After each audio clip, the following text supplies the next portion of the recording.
I set the trap on a Monday. By Tuesday night, they were both in it. Together. In my house. In my bed. And I was standing in my own doorway.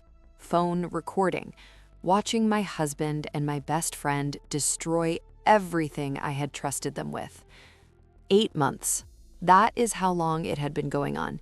8 months of "Kevin loves you, Diana. Do not let your anxiety make something out of nothing," coming from the woman who knew exactly why I was anxious, because she was the reason. I did not cry in that doorway. I did not scream. I just recorded, because I had not set one trap. I had set 4. And what I did with what I caught cost my husband his family, his job, and the reputation he had spent 15 years building. Stay with me, because I did not just survive this, I engineered what came next. Before I take you back to the beginning, if this story hits close to home, take a moment to like and subscribe, but only if you genuinely connect with it.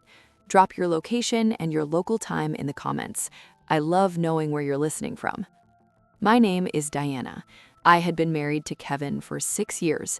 We met in our late 20s at a mutual friend's birthday party. Funny, confident, the kind of man who remembered your coffee order and showed up with it unasked. We dated 2 years, got married in October. Small wedding, 40 people, string lights, and good food. My best friend Kara was my maid of honor. 11 years of friendship. She had held my hand through every hard thing before Kevin, every failed relationship, every work crisis, every family drama. She knew everything about me. My fears, my insecurities, the things I had never said out loud to anyone else, and I knew everything about her. Or I thought I did. Kevin and I built exactly the life we had planned. A house in a good neighborhood, 2 incomes, Friday dinners with Kara, holidays with family. A life that from the outside looked like everything you work toward. From the inside, something had been quietly shifting for about a year. Kevin distracted, phone face down more often, home 20 minutes later than usual. Small things, the kind you notice and tell yourself you are imagining, because the alternative is a door you are not ready to open. I told Kara about it one Friday over wine. I think something is off with Kevin. I cannot put my finger on it. She looked at me with the most sincere expression I had ever seen. Diana, Kevin loves you. Do not let your anxiety make something out of nothing. I nodded, told myself she was right. She would tell me if something was wrong. Except she already knew exactly what was wrong, because she was the reason for it. The shift in me happened on a Saturday morning in March. Kevin said he was going to the gym, kissed my cheek, left. I went to make coffee, and on the counter, his gym bag, still sitting exactly where he had left it the night before. I looked at it for a long moment, opened the Find Me app on my phone. Kevin's dot was not at the gym. It was sitting completely still, 4 miles away, at an address I recognized immediately, Kara's apartment. I set my phone down, picked up my coffee, sat at the kitchen table, and made a decision. I was not going to react. I was not going to call. I was not going to confront. Not yet. Because confronting without proof gives people room to maneuver, and I was not going to give either of them a single inch of room. I was going to be certain, and then I was going to be surgical. I spent 2 weeks building 4 traps. Not out of anger, out of clarity. Trap 1, the location. I stopped checking the app visibly, but I screenshotted every single anomaly. 15 screenshots over 2 weeks. Kevin at Kara's address, 7 times, always when he had told me he was somewhere else. Trap 2, the phone records. I did not go through his phone. I called our carrier and requested a detailed billing statement, call logs, text volumes. Kevin and Kara were texting between 40 and 60 times a day, every single day, including the afternoon I sat across from her with a glass of wine, telling her I was worried about my marriage. She had texted him 17 times that same afternoon. Trap 3, the finances. 3 months of joint account statements, restaurant charges I did not recognize, a hotel 40 minutes outside the city, twice, flowers delivered somewhere that was not our house. Kevin had never sent me flowers in 2 years. I photographed everything, organized it by date, built a file that would have made a lawyer proud, because I was already thinking about lawyers. Trap 4 was the one that ended everything. I told Kevin I had a work conference, 2 days, 1 night away. He seemed relieved, just slightly, just enough. I booked a hotel room, checked in, drove home, parked 2 streets away, and waited. Kara's car pulled up to my house at 7:43 p.m. She had a bag, an overnight bag. She had brought an overnight bag to my house. I waited 20 minutes, walked to my front door, put my key in quietly, opened it, and hit record. I stood in that doorway for 11 seconds. I know because I watched the timestamp on the video afterward. 11 seconds. Long enough for the recording to be clear, long enough for both faces to be visible, long enough for there to be absolutely no question. Kevin saw me first. His face went completely white. Kara made a sound I will never describe. I lowered my phone, looked at them both, and said 3 words. I have everything. Then I turned around, walked back to my car, and drove to the hotel I had checked into 2 hours earlier. I did not sleep much that night, but I was not crying. I was planning. The next morning, I called a divorce attorney at 8 a.m. Her name was Sandra, recommended by a colleague who had been through something similar. I walked into her office with my file, screenshots, billing records, bank statements, the video. She looked through everything for 15 minutes. Then she looked up. "You did my job for me." "I know," I said. "What comes next?" We filed before Kevin even knew I had an attorney. The papers were served to him at his office on a Wednesday morning, in front of 3 colleagues, by a process server who made no effort to be discreet. I did not plan that part. Sandra did. She's thorough like that. Kevin called me 47 times that day. I answered once. "My attorney will be in touch," I said, and I hung up. The financial settlement was straightforward because I had the bank statements, because I had documentation of every hotel, every restaurant, every purchase made on our joint account. Sandra called it dissipation of marital assets. I called it receipts. Kevin called it, well, I will not repeat what Kevin called it. Now, his family. Kevin's mother, Patricia, had loved me for 6 years. Sunday dinners, Christmas mornings, my birthday without fail. She called me the week after the papers were served. I answered. I told her everything, calmly, clearly, with dates and details and the particular precision of a woman who had spent 2 weeks building a file. She was silent for a very long time.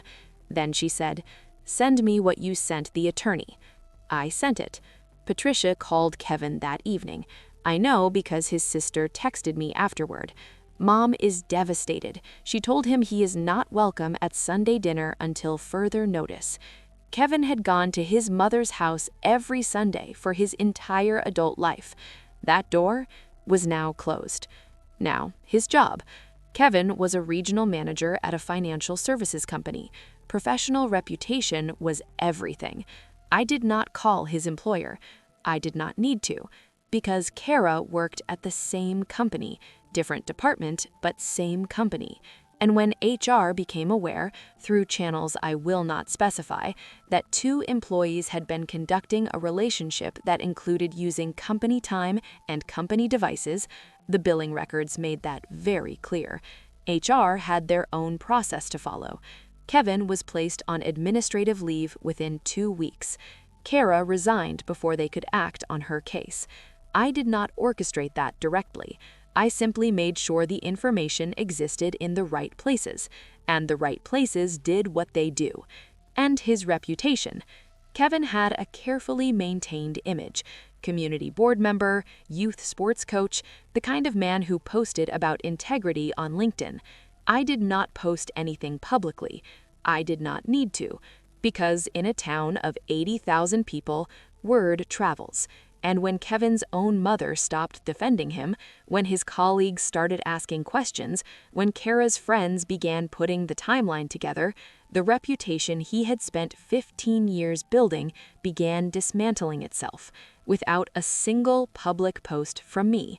The cleanest kind of consequence, the kind that comes entirely from the truth. Kara tried to contact me once, 3 weeks after everything unraveled.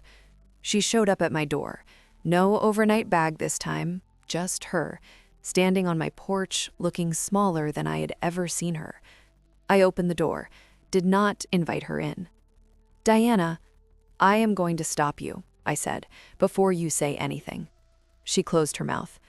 "I am not going to stand here and listen to an explanation, because there is no explanation for 8 months. There is no explanation for sitting across from me with a glass of wine and telling me not to let my anxiety make something out of nothing, while texting him 17 times under the table." Her eyes filled. "I know. I am not finished." She went quiet. 11 years, I said. "I gave you 11 years of my actual self, every fear, every insecurity, everything I was ashamed of. And you took all of that, and you used it to make yourself more appealing to my husband, because you knew exactly what I was insecure about, and you filled those gaps with information I gave you." A tear ran down her face. I did not move. "I am not going to forgive you today," I said. "I do not know if I ever will, but I need you to understand something. The version of me you betrayed, she does not exist anymore.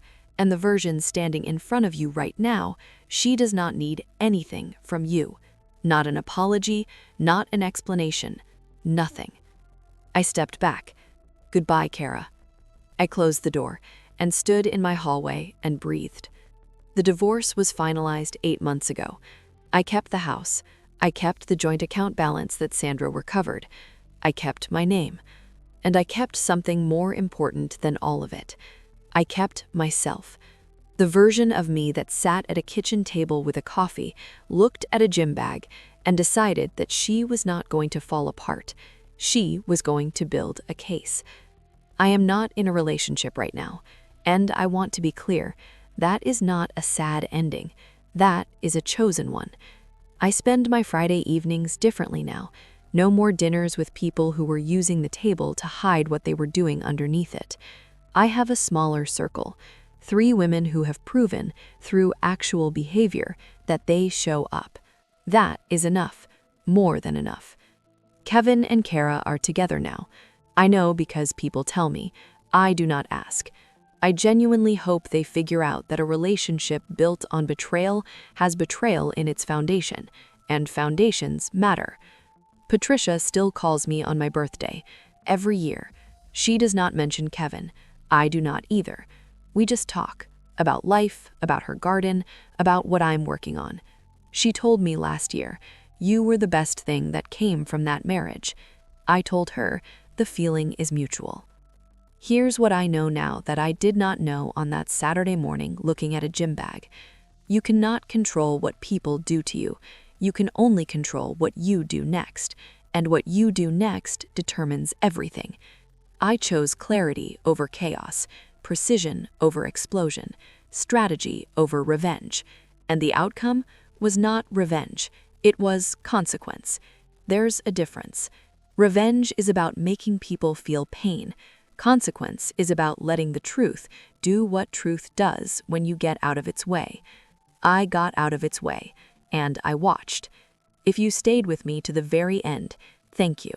If you have ever had to choose between falling apart and building a case, drop a comment below. Tell me which one you chose.